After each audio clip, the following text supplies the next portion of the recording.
ধরেন তারেক রহমান ভাই ভিডিওটা দেখতেছে, আপনার কিছু বলার থাকলে তাকে বলতে পারেন। না, সে যদি আমার এই ভিডিওটা পায়, তার কাছে আমি একটা অনুরোধ করব, আমার কোনো জিনিসপাতির প্রতি লোভ নাই, টাকা পয়সারও আমার কোনো কিছু লোভ নাই। তাকে আমি একটা কথাই বলবো, আপনি আমাকে একটা চাকরি দিয়ে দেন, যে কোনো হোক, সরকারি হোক আর বেসরকারি হোক, আমাকে একটা জব দিয়ে দেন, আমি যাতে বাচ্চাটা নিয়ে আমি সারা জীবন থাকতে পারি। তারপর আপনি সন্তুষ্ট না কেন? সন্তুষ্ট নাই, উনি নাই আমাকে 10 বছর দেখবে না, 5 বছর দেখবে না, 2 বছর দেখবে। আমার একটা চাকরি হলে আমি নিজের নিজের লাইফটা আমি নিজে সেটেল করতে পারবো আমার বাচ্চাটাকে নিয়ে। আপনি কেমন চাকরি চান?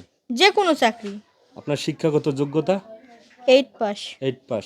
তাহলে আপনি তো যে কোনো চাকরি, মানে যে কোনো চাকরি বলতে আপনি ওই যে মালির কাজ অথবা স্কুলের যেই ওইটা কি দপ্তরি না কি কয়, বুয়ার কাজটা আছে ওগুলো করতে পারবেন।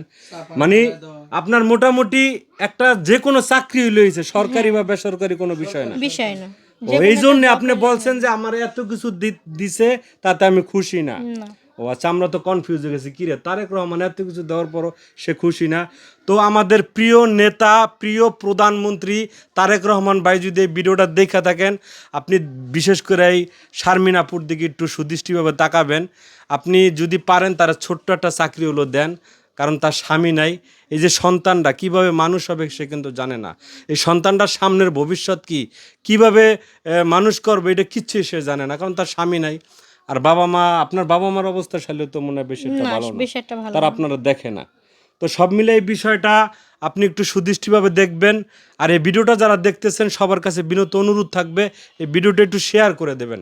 আপনার একটা শেয়ারে কি হবে, হয়তো তারেক রহমান ভাই ভিডিওটা দেখলে এই বোনের দিকে সেই দৃষ্টিটা দেবে যে না, এই শারমিনের যে কোনো একটা প্ল্যাটফর্মে চাকরি দেই, কারণ তার হাতে চাকরির অভাব নেই, সে প্রধানমন্ত্রী যে কোনো সাইডে এর চাকরি দিতে পারবো।